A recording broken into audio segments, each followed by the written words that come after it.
এদিন USTMলৈ আহিছিল প্ৰাক্তন ৰাষ্ট্ৰপতি ডক্টৰ APJ আব্দুল কালাম। এনেদৰে মাহবুবুল হকৰ লগতে USTMৰ সকলোৱে একেলগে গাইছিল ভাৰতৰ ৰাষ্ট্ৰীয় সংগীত।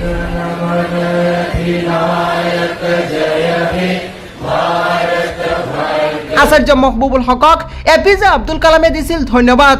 হয়, বৰ্তমান সময়ত এটি ভিডিঅ' সামাজিক মাধ্যমত অতিকৈ ভাইৰেল হৈ পৰিছে, যিটো ভিডিঅ' 2014 চনৰ, যিটো ভিডিঅ'ত দেখা গৈছে USTMলৈ আহিছিল প্ৰাক্তন ৰাষ্ট্ৰপতি তথা বৈজ্ঞানিক ডক্টৰ APJ আব্দুল কালাম আৰু APJ আব্দুল কালামৰ পৰা প্ৰশংসা বুটলিছিল আচাৰ্য মাহবুবুল হকে। USTMৰ স্বত্বাধিকাৰী তথা মাহবুবুল হকক APJ আব্দুল কালামে দিছিল ধন্যবাদ।